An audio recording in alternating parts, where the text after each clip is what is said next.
Praise the Lord. Thank you, Pastor Ron. Isa pong pinagpalang umaga.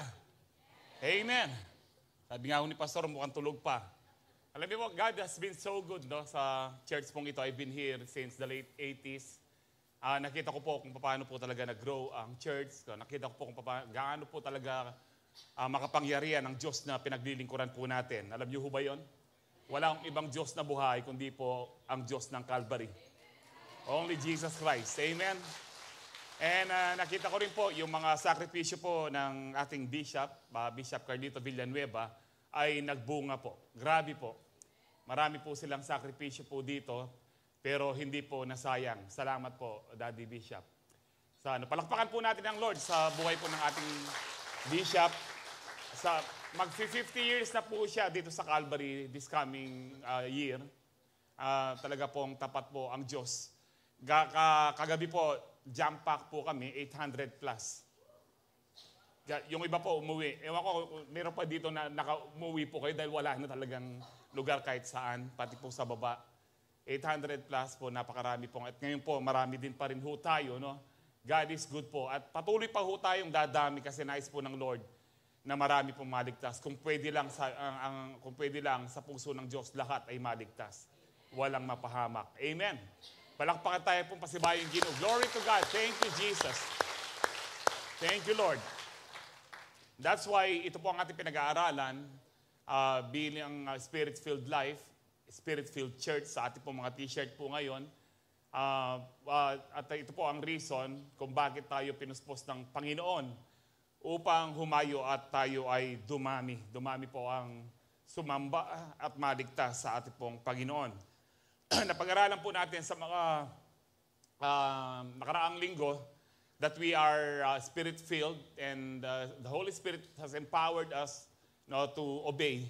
Ang obedience po natin, ang sabi po ng Ezekiel 36:26, ibinigay po ng Lord yan. Pinalitan po niya ang ating pusong bato ng pusong laman, ng totoong puso, at binigay po niya yung bagong espiritu sa atin upang tayo ay makalakad sa kanyang katwiran. So that means, maging ang ating pong tawag ho dito, ang ating pagsunod, ay hindi po natin pwedeng may pagmalaki.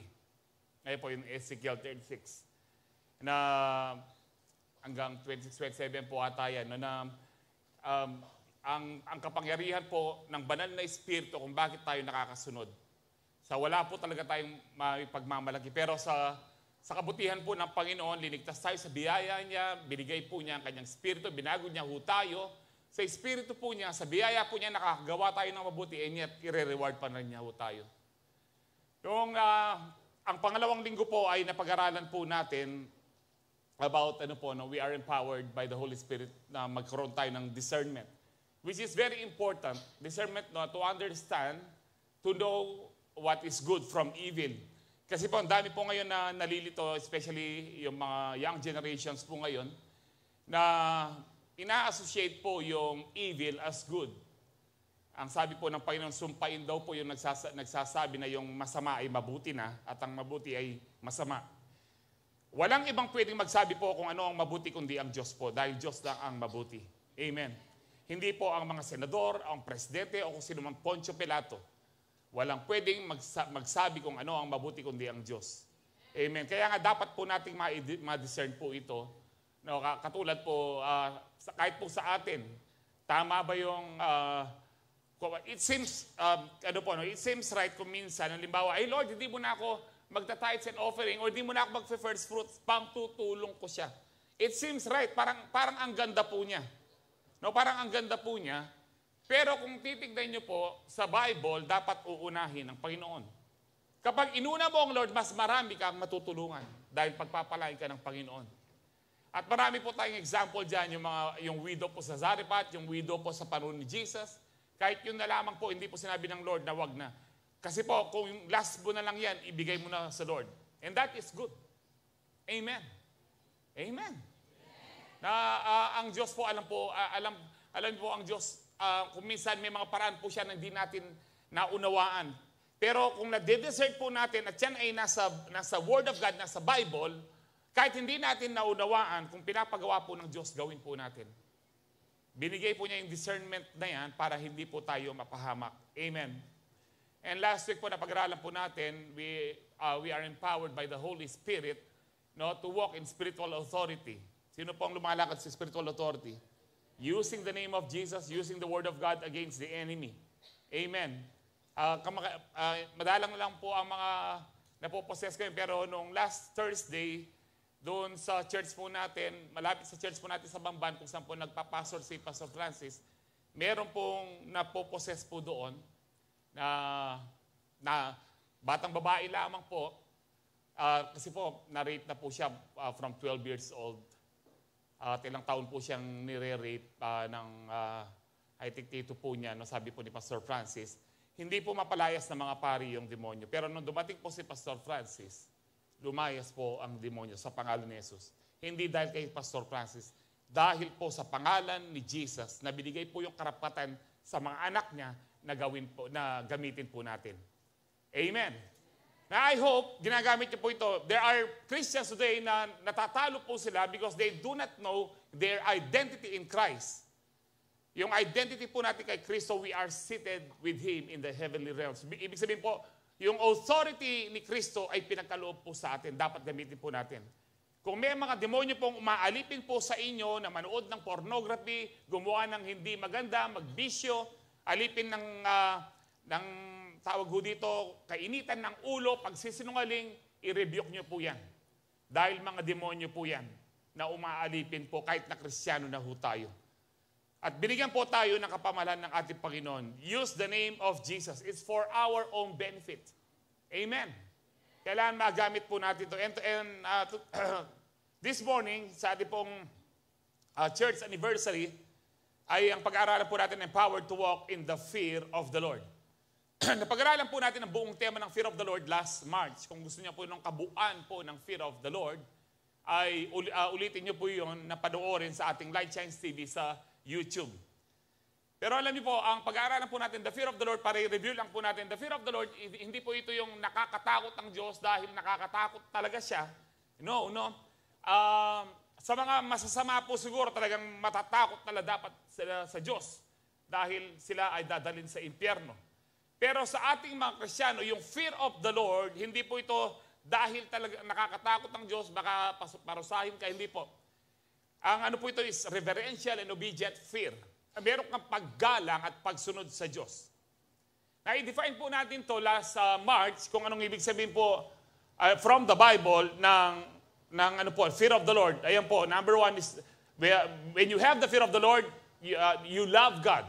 You obey God, you serve God, you worship God, you praise God, you hope in God, and trust God. Yan po ang ibig sabihin ng fear of the Lord. Hindi po ito terror na fear, pero ito po ay holy fear na dahil mahal po natin ang ating Panginoon. Lahat po na nakaunawa doon magsabing Amen. Let me begin with Isaiah 11:1-3. Ang sabi po dito, then a shoot, the Messiah will spring from the stock of Jesse, David's father, and a branch from his roots will bear fruit. The Spirit of the Lord will rest on him, the Spirit of wisdom and understanding, the Spirit of counsel and strength, the Spirit of knowledge, and of the reverent and obedient fear of the Lord. And he will delight in the fear of the Lord, and he will not judge by what his eyes see, nor make decisions by what his ears hear. Let's pray. Heavenly Father, salamat po, Panginoon, sa araw nito. Thank you, Lord, for 70 years, Lord, you have been so faithful and good, Lord, sa church po ninyo, sa Calvary Temple, Philippines. Lord, alam po namin, marami ka pang gagawin na himala, Panginoon, sa iglesyang ito.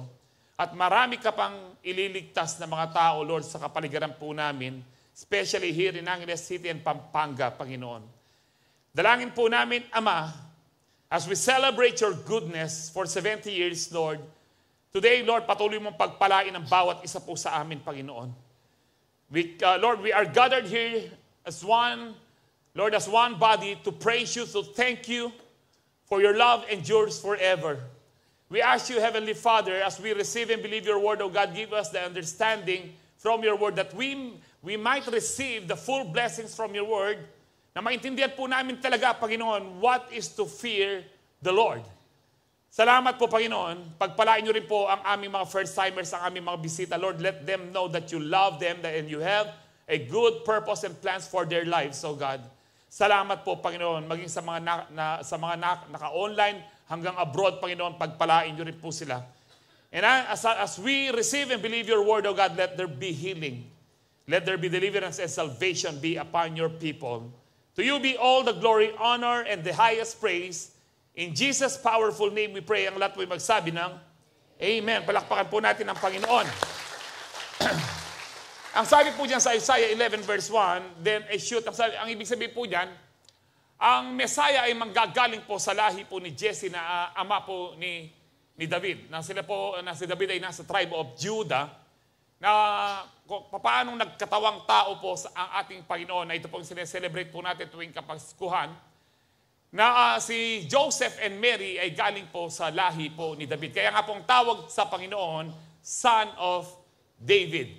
Now siya po ito, ang sabi po dyan, the Spirit of the Lord will rest on him. The Spirit of wisdom, understanding, the Spirit of counsel, strength, the Spirit of knowledge, and of the reverential, sabi dyan, reverential and obedient fear of the Lord. Ito po yung maganda. Sabi po dyan, and he will delight, sige po, next verse na, and he will delight in the fear of the Lord. Bakit po binigyan po ng yung diin, no? Binanggit na po kanina yung mga spiritong meron ng Panginoon, a spirit of wisdom, understanding, counsel and strength, knowledge and reverential fear of the Lord. Pero binigyan niya pong diin ni Isaiah, he will delight. Pag sinabi pong he will delight, siya po ay malugod na gagawin niya po ito, na meron siyang puso, na meron siyang banal na pagkatakot sa kanyang ama. Kaya nga po, to the point of death, even death on the cross, nag-obey po siya sa Heavenly Father para po ma-fulfill po yung purpose niya, bakit siya nagkatawang tao.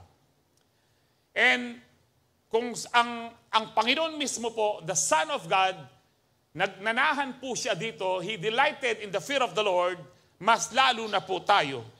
Amen. Na napakahalaga po nitong fear of the Lord, na ating pong marireview muli po ngayon at madadagdagan muli po ang ating kalaman, why the fear of the Lord, why the Holy Spirit has empowered us to walk in the fear of the Lord. So number one, the Holy Spirit empowers us to walk in the fear of the Lord. This means that we are empowered to walk in a godly wisdom. Nais po ng Panginoon, because there are wisdom today, the worldly wisdom, it will not give you peace, it will not give you joy, it will not bring you to salvation, yung worldly wisdom. Only godly wisdom. Nais po ng Lord na tayo lumakad sa kanyang karunungan. Ang sabi po ng Proverbs 9, 10, 11, the fear of the Lord is the beginning of wisdom. And the knowledge of the Holy One is understanding. Sabi po dyan, lahat po ng tao na wala pa po sa Panginoon, hindi pa born again. Ibig sabihin po na born again, hindi pa tumanggap kay Kristo bilang Panginoon at tagapagligtas, ay wala ho talagang wisdom. Kaya nga po kahit yung tao ay mataas ang pinag-aralan po nila, top notcher sa bar exam, katulad po ng mga nasa mga senado, na matatalinong abogado, pero dahil wala sa kanila ang Lord, mangmang pa rin po sila. Ginagawa pa rin ho nila yung nakakahiya. Number one, yung corruption. Kung talagang matalino po sila at alam po nilang masama ang corruption, dapat po ginagawa po nila. Pero wala po silang godly wisdom. Wala silang fear of the Lord. And that is why, nung pong nakakilala tayo sa Panginoon, doon na po nag-start yung wisdom. Because the fear of the Lord is the beginning of wisdom. But it doesn't stop there. Kailangan po magpatuloy po tayo na mamuhay po sa fear of the Lord, na mayroong banal na pagkatakot sa Diyos, para po patuloy tayo mag-increase sa wisdom at hindi po tayo mapahamak, hindi po tayo matalo ng diablo. Because sabi po ni Peter, the devil is like a roaring lion seeking whom he may devour. Sino kaya ang binabantayan ng diablo na parang leon na umaatungal na naghahanap ng masila? Walang iba kundi mga Kristiyano. Dahil yung hindi mga Kristiyano, hindi na po niya yung problema.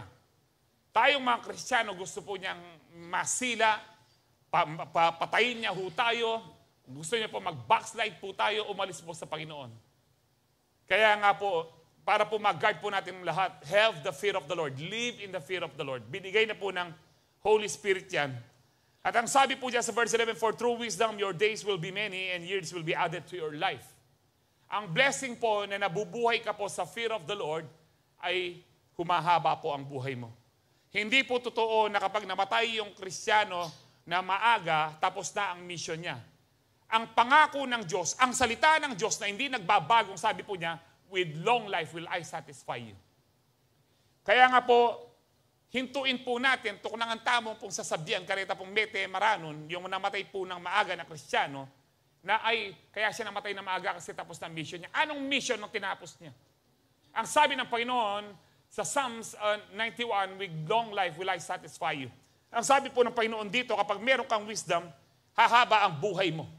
Sino ang pumapatay? John 10:10, the thief comes to steal, kill, and destroy. I have come, ang sabi ng Panginoon, that you may have life and have it more abundantly. Have it to the full. So, ang pumapatay ang Kristiyano. But anyway, kung mamamatay man ang Kristiyano ng maaga, hindi ibig sabihin impyerno po siya. Ligtas pa rin po. Kaya lang sayang po yung plano ng Diyos na napakaganda sa kanyang buhay para magamit siya sa lupa. Habang nasa lupa po tayo, meron pong purpose ang Lord na pag-aaralan po natin maya-mayang konti. Sayang po yung marami pa siya sanang kaluluwa na maabot dahil po sa testimony na meron po siya. Kaya maniwala po kayo, huwag niyo pong i-declare na siguro hanggang dito na lang ako sa edad na ito kasi marami sa kamag-anak ko, namatay na ng maaga, may lahi kaming ganito. Alam niyo po kapag na kay Kristo ka na, lahat ng lahi na minana po natin sa ating ninuno, pinutol na po ng dugo ng ating Panginoon. Tayo po ngayon ay pinagpala na. Amen. Kung lahi po, ang lahi, galing ka sa lahi ng diabetic o may sakit sa puso, wala na po yan. Ang sabi po ng 2 Corinthians 5:17, ang sinumang na kay Kristo ay bagong nilalang na. Amen. You need to believe para magkaroon po ng epekto. Without faith, hindi po magkakaroon ng epekto ang salita ng Diyos sa atin. Because without faith, it is impossible to please God. Amen. You need to believe na ikaw ay new creation. Ikaw ngayon ay hindi na sinumpa, kundi pinagpalang lubos na para mapagpala ang ibang tao. Para mag-glorify ang Lord sa buhay po natin. Amen. Now, sabi po ni Job, sa Job 28:28, and he said to the human race, the fear of the Lord, that is wisdom, and to shun evil is understanding. Kung meron na tayong pangunawa, meron tayong karunungan, anuman ang anyo pa lang ng masama, linalayuan po natin, rinirebuke na po natin. Amen. Bakit po? Because Jesus is our wisdom. Jesus is our wisdom. Pastor, saan sa Bible yan na si Jesus ang ating wisdom? Nandito po sa 1 Corinthians 1:30. And because of Him, ang sabi po dyan, you are in Christ Jesus who became to us wisdom from God. Ang wisdom during the Old Testament, ang wisdom na ginamit po ng Diyos na mabuo po magawa po ang langit at lupa ay si Kristo po. He is the Word. He is the Word of wisdom. In the beginning was the Word. Ang sabi po ng John 1:1. And the Word was with God, and the Word was God, and the Word, ang sabi po dyan, padang verse 14, I think po, and the Word became flesh. Yung Word of wisdom became flesh. Amen. And then sabi po sa Proverbs 3:13-16, blessed are those who find wisdom. Now those who gain understanding, for she is, alam niyo po, she ang ginamit po dito, I don't know sa Hebrew po kung talagang merong she or he. Sa Tagalog, wala. Kapampangan, walang he or she. No? Wala hong ganyan.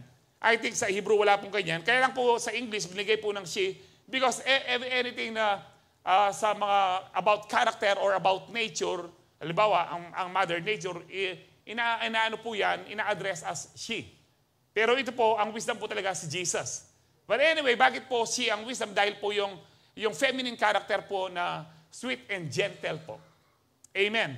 So anyway, ang sabi po dyan, she is more profitable than silver, ang sabi po dyan, and yields better returns than gold. Wisdom is better than the riches of this world. Because, alam niyo po, kung pag meron kang wisdom, kung wala kang wisdom, kahit yumaman ka man o bigla kang yumaman, mawawala din yan.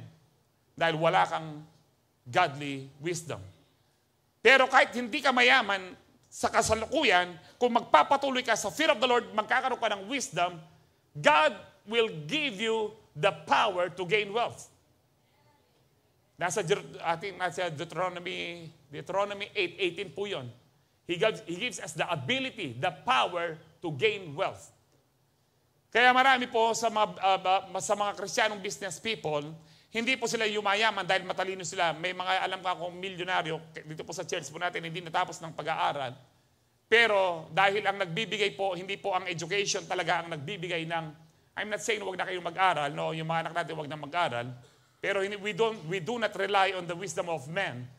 Ang mga ito po na kinukwento ko po sa inyo, meron po silang godly wisdom, they have the fear of the Lord, kaya binigyan po silang, sabi diyan, remember the Lord your God, for it is He who gives you the ability to produce wealth. The power, ability is power, the power to gain wealth. Amen. And that is why, ang sabi po, balik po tayo sa Proverbs, na mas mainam po, mas higit, nakakahigit po ang wisdom kesa sa gold and silver. She is, sabi po sa verse 15, she is more precious than rubies, nothing you desire can compare with her. Ano po yung dinidesire po natin? Desire niyo bang magkaroon ng bagong bahay? Hindi po masama yan. If you believe, you will receive. Amen. Dito po mag-desire, balik kayo, sikan nyo na yung amen nyo. Amen. Yung po, basically na rin amen. Nagdi-desire ka ba ng bagong sasakyan? Say amen. Alam niyo po, magaganda po lahat ng yan. Yung iba naman po, single, nagdi-desire mag-asawa, say amen. Maridela po po, amen. Si kay nyo po, tating single ken. Ay, single ya pala ito yan, ha? O, hindi answered prayer na ka dahil king mong amen mo.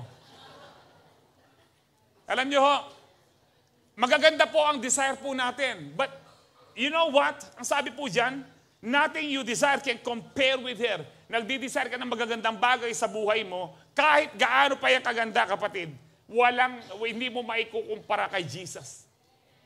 Amen. Kapag meron ka nandyan na yung bagong bahay mo, ilang araw lang po o ilang buwan ka lang masaya. Parang cellphone. Ako po, ang pinakahuling binili kong cellphone, that was 2020, bago po pandemic. Sakto po yun, March din. And ako po, pag bago po ang cellphone ko, masaya lang po ako, I think 2 araw lang. Yan naman na ako. Kamal-kamal din. Kung marimo ka nung kaya, may salayang bagya yung camera pong, may bilis siya mong ditak. No, linoloko ho tayo eh. Tayo naman, nagpapaloko. Masaya ka lang sa ilang araw, yung dinesire mo. Ano man po ang dinidesire mo, hanggang kapag potang may kasawa ka, chuy misis ko yan, balo na rin yan. Siya may kasawa ka, masaya ka mo kayong honeymoon days, potang kain na. May kakain na kayo. At baka niya ningulam, tahan na. Alam niyo po, no 3 months po kaming kasal na, umiiyak po ako, sabi ko sa misis ko, habang nasa kama po kami, ano po yun hapon matutulog po kami tapos ng church. Sabi ko dyan, joke ako. Mimiss ko rin pamilya ko. Makagulot siya po, nakatalikod siya, hindi siya bumubulad. Hindi siya umiimik po. Hindi siya bumubulad, baka itulak niya ako, magdugang-dugang pa ako sa Gabon. Alam niyo ho, maya-maya, ginanon ko po siya. Bakit ka ako? Sabi ko, may mga yata ako. Wala na magsisi kong, parang ganun, no? Parang, may kasawa ko. Ay, mimiss ko pala rin kayo. Tapos, mo rin pala, kikyak. Ako rin namimiss ko. Alam niyo po, kung minsan, mga dinidesire natin, kung makakapag-asawa lang ako, sasaya ako, magiging masaya ka nga. Pero, alam niyo po, nothing, sabi po dyan sa binasa po natin, nothing you desire can compare with Jesus. Amen. Kaya nga po, i-desire po natin ang Lord. And then sabi dyan, ito po ang maganda. With Jesus, with the wisdom of God, na si Jesus wala binigay sa atin, long life in right hand, and tapos in her left hand, riches and honor. If you embrace wisdom, if you embrace Jesus, Jesus will embrace you with long life sa kanyang right hand. And Jesus will embrace you with riches and honor. Amen. Alam niyo po, ang plano ng Panginoon sa mga anak ng Diyos, hindi po yung maghirap ka habang buhay. Kaya nga po may riches and honor. Dapat po wala na tayong poverty mentality. Nais po ng Lord ang bawat isa po sa atin, pagpalain niya upang maging pagpapala tayo. Hindi tayo yung mga Kristiyanong nagsosolicit. Ni minsan po, tinanggal na po natin dito yung mga nabili po natin lupa o anuman po yung mga mamahaling gamit na nabili po natin dito, hindi po tayo nagsolicit. Hindi tayo lumapit kung kani-kanino. Pinag-pray po natin yan dahil alam po natin ang may-ari ng lahat, ang amang nasa langit. Kaya nga po, kahit na pandemic, pinagpala po tayo. Kahit na pandemic, pinagpala po tayo, nakabili po tayo ng 3 lupa na napakamahal po dito sa sentro ng Angeles. Ang isang lupa po dyan, ang pinakamahal po, nasa 50,000 per square meter. Ilang milyon po yun, hindi ko na po sasabihin. No, pero sa Diyos po, walang imposible. Tandaan niyo po ito. Sa Diyos po, kapag plano niya at will niya, walang mahal sa Diyos. Noong nagpatayo po ng temple si Solomon, pati ang palasyo po niya, kung iano daw po ngayon, halos $1 trillion po dahil puro ginto. Hindi sinabi ng Lord, kagastos mo, kagastarol mo. Bakit po? Kasi lahat ng yon in-offer niya sa Lord.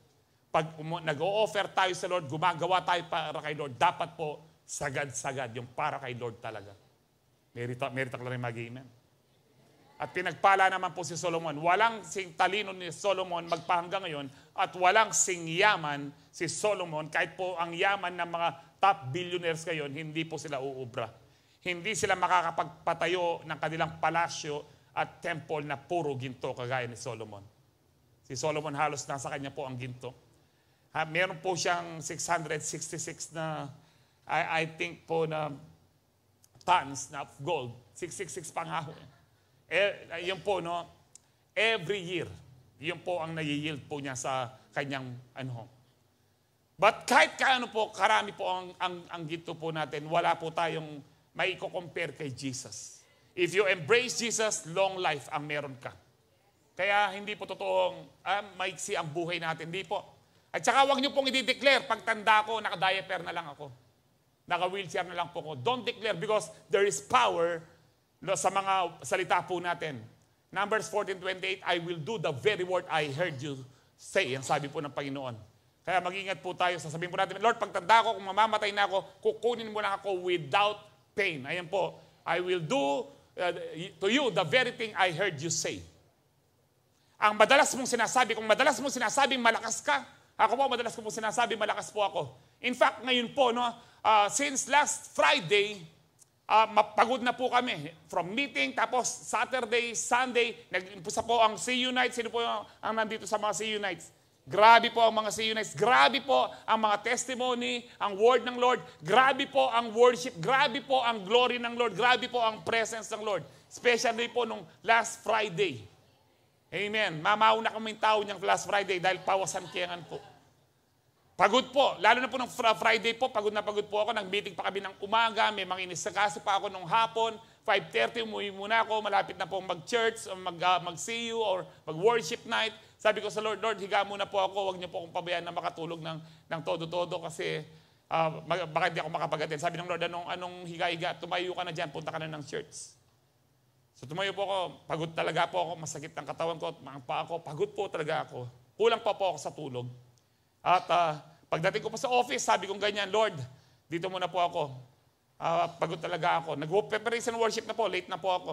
Sabi ng Lord, nakalimutan mo na ba that times of refreshing ay nasa aking presensya? Pumunta po ako. Nung nag-worship na po ako, lumakas po ako. Metong ko po ka rin lundag-lundag. Parang youth po ako muli. At hanggang ngayon malakas po. Ang nakakamangha po ngayon, 30 minutes lang po ang aking tulog. Katutulog ko lang maya-maya mag-alarm yung alarm clock. Alas 5 na po, makagising ko pa. Nung nag-alarm po yung alarm clock, wala man 30 minutes 5:30. Lilagay pa niyo yung phone ng misis ko sa tabi. Ano naman tayo mag-alarm tabi? Ako na. Sabi ko ganyan. Sabi ko, Lord, ang dineclare ko pa pag-isip, Lord, thank you. Ikaw ang aking kalakasan. Ang point ko po dito, ang madalas mong sabihin, yun ang gagawin ng Panginoon sa iyo. Maaring hindi yan magagawa sa bilang po. Kailangan continually po yan. Continuous po yung sinasabi na ikaw ay pinagpala, na ikaw ay malakas. Amen. Huwag mong i-declare, ay, hindi makanini na ako mo kasi niya kinina ako mong online. No? Ay nakakay. So, yun po yung, alam niyo po, kagabi, meron nag-attend po sa atin, sa online lang sila. Galing pa ho ng, first timer po sila. Galing pa po ng Kabanatuan at ng Pangasinan. Nakakilala po sila sa online po natin. Nakiselebrate po ng anniversary. Nakaka-bless po sila. And Kaya nga ho tayo, napakahalaga po na, Lord, alam ko long life ang nais mo sa akin. Alam ko, nais mo akong pagpalain para hindi ako ang manguutang, ako ang magbibigay. Para mag-glorify kita sa aking buhay. Amen! Lahat ng blessed magsabing, praise the Lord. Praise the Lord. So God wants us to walk in wisdom so that we can experience a blessed life. Amen. To experience a blessed life, you need the fear of the Lord. You need wisdom. Para maranasan po natin ang blessed, prosperous life. Excuse me po. Number 2, the Holy Spirit empowers us to walk in the fear of the Lord. This means that we are empowered to walk in the way of holiness. Sa daan po ng kabanalan. Nais po ng Lord na dumaan tayo araw-araw sa daan ng kabanalan. Sa Isaiah 35:8, makita po natin dyan ang way of holiness. Sabi dyan, and a highway will be there, it will be called the way of, excuse me po. Timiyakagan nakapuka ako. It will be for those who walk on that way. Ang sabi po dyan, the unclean will not journey on it, wicked fools will not go about on it. In other words, ang mga unbelievers, hindi po sila dadaan sa way of holiness. Now, who is the way of holiness? Ang sabi po ng Lord sa John 14:6, I am what? I am the way, the truth, and the life. No one can come to the Father except through me. Siya lang po ang daan. Tandaan niyo po ito. Huwag kayong maniwala sa langit na maraming daan. Isa lang daw si Kristo sa daan. Hindi po. Tanging si Kristo lang ang daan sa langit. Bakit? Siya lang ang may-ari ng langit. Hindi niya yan isi-share kay Allah. Allah pong Muslim na miras po ka rin. Dapat Muslim niyang maborn again. Walang ala-ala. Wala pong ibang Diyos na buhay kundi ang ating Panginoon lang. Hindi rin po si Buddha. Huwag kayong maniwala na may mga ibang daan na para pupunta ka ng Manila, pwede kang mag-expressway, pwede kang mag-MacArthur Highway. Anong palagay nyo sa langit? Manila? Ang langit po ay langit. At sabi po ng Bible, isa lang ang daan. At ang daan ito is the way of holiness. Ang daan pong ito, tinatawag pong Jesus. I am the way, ang sabi po ng Panginoon. Hindi niya sinabi niyan, I am one of the ways. Pag sinabi niyan, I am the way, He is the only way. Walang ibang daan sa kaligtasan kundi ang ating Panginoon. Wala pong ibang pangalan na pwede tayong maligtas kundi ang pangalan ng ating Panginoon, ang sabi po sa Acts 4:12. Tandaan niyo po yan, hindi po tayo nagkakamali sa ating sinasamba. Buhay ang ating Panginoon, nararanasan po natin siya araw-araw. Alam po natin kung paano niya tayo binago at patuloy na binabago. Alam po natin kung paano niya tayo pinagtatagumpay sa lahat ng pagsubok. Kahit sa binggit ng kamatayan, iniingatan niya ho tayo. Dahil buhay ang ating Panginoon. Pansinin niyo po sa buong mundo, walang ibang kinamumuhian na pangalan kundi ang pangalan ni Jesus. Bakit hindi pinagbabawal? Sa Amerika po at sa parte po ng Europa, pinagbabawal po ang Bible, pinagbabawal po si Jesus. Pero si Allah, si Buddha at ang iba pang mga Diyos-Diyosan, hindi. Bakit? Kasi alam ng demonyo, hindi totoo yung mga yon. Alam ng demonyo kung sino ang tunay na Panginoon, ang tunay na Diyos at tunay na tagapagligtas. Kaya dapat doon lang magising ang tao. O nga no, bakit si Jesus lang ang pinagbabawal? Simply because Jesus is alive. He is the only one true God and Savior. Wala na pong iba. At ang nais po ng Panginoon, we walk in the fear of the Lord, we walk in the way of holiness. Ang sabi po dito, a reverent fear of the Lord requires us to be holy in everything we do. Alam niyo ho, ang sabi po, tuloy ko nga po, kasi 8:17 na kagabi po, napahaba ako. Ngayon po, mayroong 10 o'clock. Halos alas 9 na kami matapos kagabi. 1 Peter 1:15-17. Sabi dito, but now you must be holy in everything you do. Si Peter po nagsasalita nito. Marami po mga pastors ngayon at mga churches po ngayon, ayaw po nilang marinig yung word holy or holiness. Dahil ang sabi po nila, imposible daw na tayo maging banal. Somehow, tama sila. Imposible na ang tao ay maging banal kung wala si Kristo. Pero kung na kay Kristo ka na, ikaw ay pinabanal na ng kanyang banal na dugo. We are holy. In fact, sa Bible, ang tawag po sa atin, saints. Mga santo. Tayo po talaga yung mga santo at mga santa. Tingnan niyo po yung katabi niyo. Mukha bang saint yan? O mukhang Saint Bernard. Kaya yung pangalan mo, halimbawa ako, Manny, Saint Manny. Ewan ko kung meron pong Bernard yung pangalan nyo, no? No, yung pangalan niya, Bernard, Saint Bernard. Aw, aw. Amen po, ibig sabihin po nun. Now you must be holy in everything you do, sabi po ni Peter, just as God who chose you is holy. For the scriptures say, kinote po ni Peter to sa book of Leviticus, you must be holy because I am holy. Ang ibig sabihin po ng holy, separate. Nakahiwalay ka sa mundo. Consecrated. Yan po ang sanctified. Pero isa sa mga meanings po ng being holy is being separated from the world. Kakaiba ho tayo dahil tayo yung mga anak ng Diyos. And remember that the Heavenly Father to whom you pray has no favorites. He will judge or reward you according to what you do. He will judge the unbelievers. Pero tayo, i-reward niya ho tayo. Wala nang judgment po sa atin. Wala nang condemnation sa atin. Romans 8:1, for there is therefore now no condemnation to those who are in Christ Jesus. Amen. Andiyan na ano pa yung kasalanan mo. Kahit ano pa yung nakaraan po natin, ano man po ang kasalanan po natin, kahit ikaw pa ang pumatay kay Rizal, no, wala nang condemnation. Amen. Wala nang condemnation kapag ikaw ay na kay Jesus na. Ang lahat ng ating ginagawa, nais po ng Lord, i-reward niya pa tayo. Binigay po niya ang biyaya sa atin, binigay po niya ang Holy Spirit sa atin para makasunod po tayo, para maligtas po tayo, at magkaroon po tayo ng ability para po tayo ay patuloy na sumunod sa Kanya. At sa ating pagsunod, because of the grace of God, because of the Holy Spirit, i-reward niya pa po tayo. Ba magana kaing Gino? Hindi ba mayat ang Gino? Hindi ba mabuti ang Diyos? Kaya nga po, God is good, grabe all the time. Hindi po tayo pwedeng maging obedient na meron po nag-o-obey, pero nag-o-obey sila para pakita lang nila na matuwid sila. That is self-righteousness, and that is evil in the eyes of God.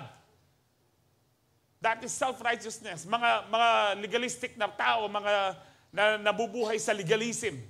Tayo po nag-o-obey tayo not because of legalism. Nag-o-obey tayo sa Lord dahil mahal natin ang Diyos. And He has empowered us to obey Him because of the Holy Spirit na nasa atin po. Amen po ba? Kaya ang sabi po dyan, i-reward niya ho tayo according to what we have done. So you must live in reverent fear of Him during your time here as temporary residents. Temporary lang ho tayo dito. Hindi po permanent ang address po natin dito po sa mundong ito. Kaya nga po, dinefine po ni Peter po dyan, una, you must be holy. Kaya sabi po niya, nung kinongklud niya, so, therefore, ang sabi niya, you must live in reverent fear. In other words, to live in reverent fear, it requires for you to live in holiness. To be holy in everything that we are doing. Amen. Sa Psalms 34:11-14, sabi niya, come my children and listen to me. I will teach you to fear the Lord. Walang ibang pwedeng magturo po sa atin how to fear the Lord kundi ang Diyos mismo. Ang sabi po dyan, I will teach you to fear the Lord. Does anyone want to live a life that is long and prosperous? Meron ba sa inyo na gusto nyong mabuhay ng mahaba? Amen. Hindi lang mahabang buhay, kundi mahabang buhay na pinagpala, siksik, liglig at umaapaw. Of course, gusto po natin. Then, ano po yung unang lesson niya sa fear of the Lord? Then keep, sabi po dyan, keep your tongue from speaking evil and your lips from telling lies. Turn away from evil and do good. Search for peace and work to maintain it. Sabi po dyan, so kung gusto mo ng mahabang buhay, ang sabi ng Panginoon, this is how I will teach you. Gusto mo ng kasi po, the fear of the Lord will give you long life. So paano ka mabuhay sa long life? Ganito ang gawin mo, sabi ng Panginoon, keep your tongue from speaking evil and telling lies. Ang alam po natin yung masama na naninira ka ng tao, nagsisinungaling ka, tama po, masama po yun. Pero ang mas malalim na kahulugan po nito, yung keep your tongue from speaking evil, yung sinasabi mo, ayaw kang pagpalain ng Diyos. Yung sinasabi mong hindi ka pagagalingin ng Diyos. Dahil ang salita ng Diyos hindi magbabago. Heaven and earth will pass away, but my word will remain. I am the same today, yesterday, today, and forever. Ang sabi po ng Panginoon. Kung nagpagaling siya noon, pinagpala ang mga tao noon, magpahanggang ngayon, pinagpapala po at pinapagaling niya ang mga tao ngayon. And keep your tongue from speaking evil. Nasasabihin mong, ganito lang kami kasi may lahi kaming ganito. May lahi kaming diabetic. That is evil. Ang sabi ng Panginoon, by His stripes, we are healed. Amen. Huwag mo sabihin na talagang naghihirap kami, talagang nang uutang kami, buhat pa noon, nang uutang kami para makasurvive lang. That is evil because that is against the Word of God. Ang sabi ng Panginoon, siya ang ating Jehovah Jireh. He will richly provide for our needs. Hindi lang basta provide, richly, abundantly, He will provide. Everything, nakita po natin to sa buhay po naming mag-asawa, nakita po namin to. Dito sa church, nakita po natin kung paano pinoprovide ng Lord ang kailangan po natin kahit mahal. Dahil sa Diyos, walang mahal. Lahat po ng kayamanan dito sa lupa, barya lang sa Panginoon, kumpara sa langit. Dahil pag pumunta po tayo sa langit, sa gate pa lang makikita mo 200 feet na perlas, ang sabi po ng Book of Revelation. Pagpasok mo sa gate, gintong lantay na parang salamin. Hindi lang siya 24K, daig pa ng 24K, parang po siyang transparent na gold na salamin po. Ganon po kayaman ang Diyos. Wala pong imposible sa Diyos. Renew your mind. Kailangan po magkaroon tayo ng metanoia, a change of mind, na mabago po. Keep your tongue from speaking evil. Paano po natin gagawin? Kailangan po mabago kaisipan po natin because out of the abundance of the heart, ang heart po sa Bible pertaining to the mind. Hindi po talaga yung heart na ito, ang physical. The heart in the Bible is also speaks about the mind. So out of the abundance of the mind, the heart, the mouth speaks. Punuin mo ng salita ng Diyos ang iyong kaisipan, ang iyong puso, para magsalita ka ng salita ng Diyos. Kung may power sa salita po natin, mas may power po kung ang sasalitain po natin, ang bibigkasin po natin ang salita ng Diyos. Nasabihin mong, magmula ngayong Panginoon, hindi na akong mang-uutang. Alam ko, ako'y pagpapalain mo at mababayaran ko lahat ng aking utang. Amen. You need to believe. Keep your tongue from speaking evil and telling lies. Pag sinasabi mong, ay hindi na ako pagagalingin siguro ng Lord kasi ganyan ako, ganito ako. Parang sinasabi mong hindi mabuti ang Diyos sa'yo, sa Kanya lang mabuti. Remember, sa binasa po natin, walang paborito ang Panginoon. Kung gusto mong mangyari, yung nakikita mo sa kapatid mo na pinagpapala siya, malakas siya, pinagaling siya, then magtiwala ka. Yun po ang susi, magtiwala ka. And keep speaking the word of God. Wag niyong kontrahin ang salita ng Diyos. Pag sinabi ng salita ng Diyos, pinatawad ka na niya, pinatawad ka na niya. Wag mong pahirapan ang sarili mo dahil may kasalanan ka, hindi mo na ako ganito, ganyan, paparusahin ko muna sarili ko. Hindi po. Pag humingi ka ng tawad sa Lord, pinatawad ka na niya. Amen. Kaya nga po, ang sabi po dyan, kung gusto niyo pong long life, prosperous life, keep your tongue from speaking evil and your lips from telling lies. Dito po sa Exodus 20:20, Moses said to the people, do not be afraid, sabi po dyan, God has come to test you so that the fear of God will be with you to keep you from sinning. One of the reasons bakit po tayo may mga pagsubok sa buhay ay para tumatag tayo sa ating pananampalataya. Para malaman po natin kung tunay yung ating pananampalataya na more precious than gold, ang sabi po ni Peter. At ang sabi din po ni James, kung dumadanas tayo ng consider it pure joy, sabi po sa James 1:2, when you face trials of many kinds. Ang punto po ni James ito, because yung testing po, yung ano po natin, problema po natin, it produces perseverance. Nagpe-persevere po tayo. And let perseverance finish its work. Kailangan po matapos. Importante po ito. Isipin nyo lang po, kung bawat hinihiling natin sa Lord, agad-agad natutugunan. Ano ang mangyayari po? Aabusuhin po natin. Mga nakamangan sisig, mga nakamangan kung nano, chocolate na pong nano, ay total pandemic kasagit ko, pag pray ko mo, agad dala na yan. Kaya kung minsan hindi po agad po pinapadala ng Lord ang answered prayer, tinuturuan niya tayong mag-persevere, tinuturuan niya tayong maging disiplinado sa ating mga buhay, lalo na sa buhay espiritual. Amen. Kaya ito po yung mga reason. But one of the main reasons then, bakit tayo tinetest, ang sabi po ni Moses diyan sa Exodus 20:20, ay para po tayo, sabi niya, so that the fear of God will be with you to keep you from sinning. Pinadala po ang Israelites sa wilderness. Ang dami po nilang testing bago nila makakamtan ang promised land. Lumaban pa po sila sa 7 gera na mangiganti po ang karamihan. 2 Corinthians 7:1, Sabi dito, because we have these promises, dear friends, let us cleanse ourselves. Tayo po mismo, sabi diyan, linisin natin ang ating sarili. Lininis na po tayo. Gusto po ng Lord, araw-araw magpalinis po tayo sa Kanya. Everything, sabi diyan, let us cleanse ourselves from everything that can defile our body or spirit. Alam niyo po, nung hindi pa tayo born again, ang spirito po natin patay na. Patay po siya. Nung na-born again po tayo, nabuhay po ang spirito po natin.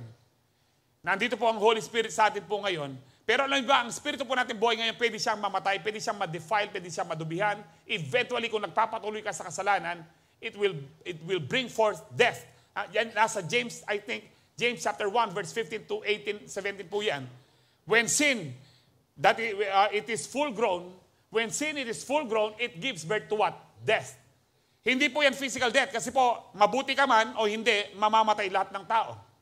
Ang sinasabi po ni James po dyan, ayan po, James 1:15, then after the desire is conceived, it gives birth to sin. And sin, when it is full grown, it gives birth to death. Makasalanan man ang tao, hindi, mamamatay siya physically. Ang sinasabi ni James yan, mamamatay ang spirito mo. Kaya nga po, hindi totoo ang once saved, always saved. Kaya magpatuloy tayong mabuhay sa fear of the Lord. We have this responsibility sa 2 Corinthians 7:1, let us cleanse ourselves. Pwede po tayong humingi ng tawad sa Panginoon sa 1 John 1:9. If we confess our sins, He is what? Faithful and just to forgive us our sins and what? Tapos na? No. Purify us. Dapat malinis po tayo because kapag nagkakasala pa rin po tayo, bilang mga Kristiyano, magpalinis po tayo. Nadidefile po ang ating espiritu. Kaya sabi ng Panginoon sa Book of Revelation, chapter 2, chapter 3, awaken what is about to die. Ano ang namamatay? Physical? No. Yung spiritual life po nila, namamatay na yung isang church. Awaken what is about to die. At kaya nga po, we have this responsibility na magpatuloy po sa fear of the Lord. And let us work, sabi po dyan, sa 2 Corinthians 7:1 muli, let us work toward complete holiness. Yung holiness po natin, hindi pa siya complete. Meaning, hindi pa yan matured. Hindi pa yan perfect.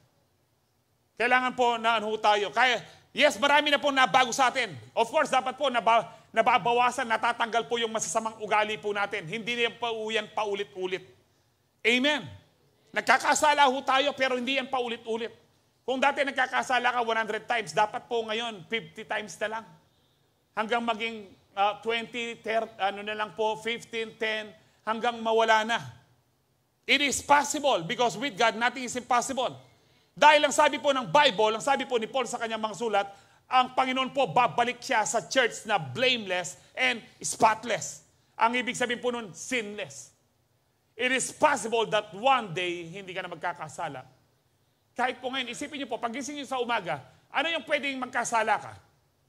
Yung makalimutan mo mag-pray. E di mag-pray ka para hindi ka magkasala.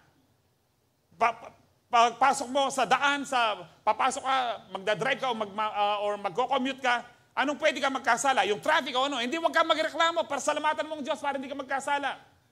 Pagdating mo sa trabaho, ano yung pwede ka magkasala? Maraming magtutukso sa'yo o ano man. Eh di wag ka pa itukso. Ka pa itukso.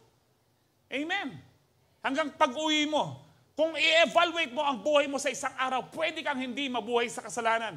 Pwedeng pumasok sa kaisipan mo yan, pero i-pull down mo. Huwag mong i-cherish para hindi ka magkasala. So at the end of the day, makita mo, hindi ka namuhay sa kasalanan. Because Jesus, when He returns, sabi po niyan, He will return for His church spotless and blameless. With men, sa atin po, it is impossible. But with God, with the power of the Holy Spirit, it is possible. Ang lahat ng naniniwala doon magsabing, Amen. Proverbs 8:13, to fear the Lord is to hate evil. Ito po yung sikreto para hindi ka magkasala. Anino pa lang po ng kasalanan, kailangan po tinataboy mo na. I hate pride and arrogance, evil behavior, and perverse speech. Mayari na ako mo. Ito pala. Last point po. The Holy Spirit empowers us to walk in the fear of the Lord. This means that we are empowered to walk with divine purpose. Meron tayong purpose. Sabi po ni Miles Monroe, the greatest tragedy in a man's life is not death. Ang pinakamatinding trahedya na pwedeng makamtan ng tao, hindi kamatayan, but a life without a purpose.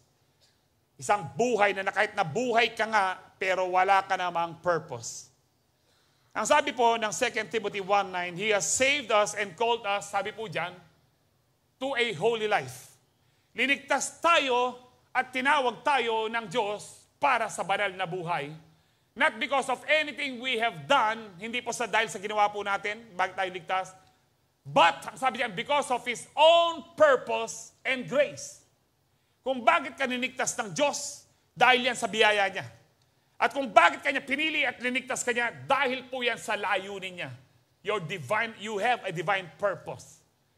This grace, ang po maganda dito, this grace was given us in Christ Jesus before the beginning of time. Huwag niyo pong paniwalaan yung ibang pastor na sinasabi po nila, yung grace nag-umpisa siya after the cross. That is not true. Ang mismong apostle of grace, sabi po niya kay Timothy, yung grace before the world began, nandyan na. Amen. Mabiyaya ng Diyos noon pa man, bago niya likhain ang langit at lupa, nandun na ang biyaya ng Diyos. So kaya mga po sa atin po, kung bakit po tayo buhay ngayon, alam niyo po, kung nais lang ng Lord na ligtas tayo, dapat nung tinanggap natin ang Panginoon, kinuha na niya tayo. Kung yun lang ang purpose po natin. Yes, gusto ng Diyos na pumunta tayo sa langit, makasama po natin siya.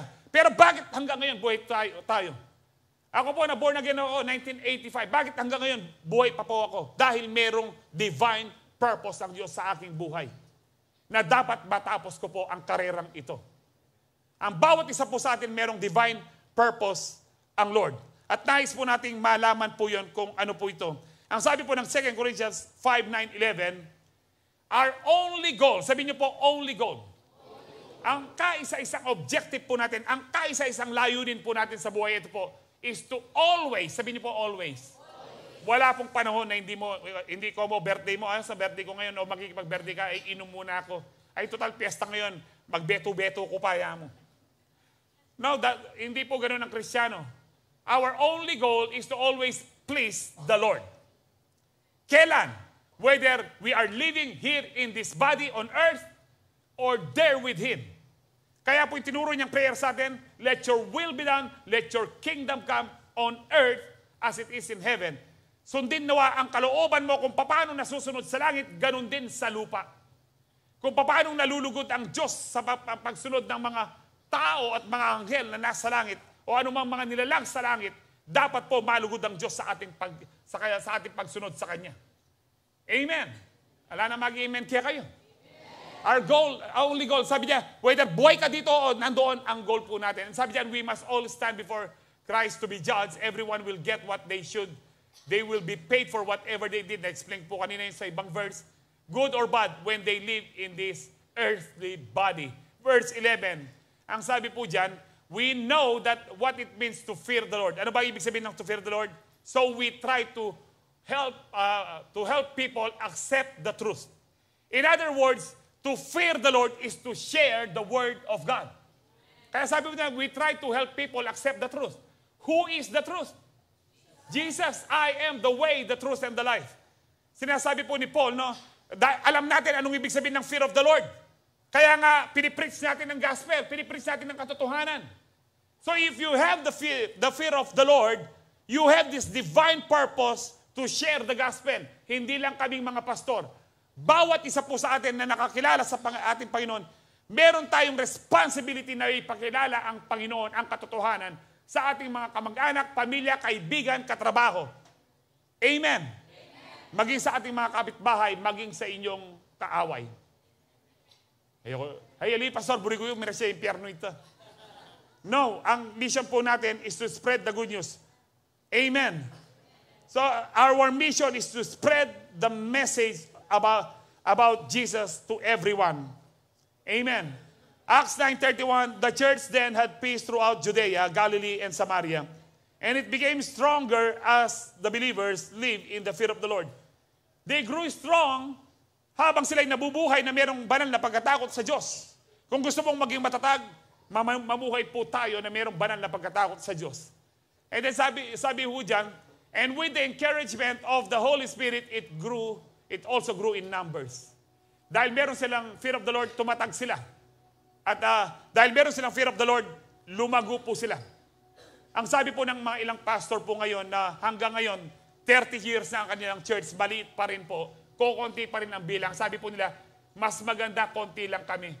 Kasi daw, mas intimate. Palagay nyo, that is good or evil? That is evil.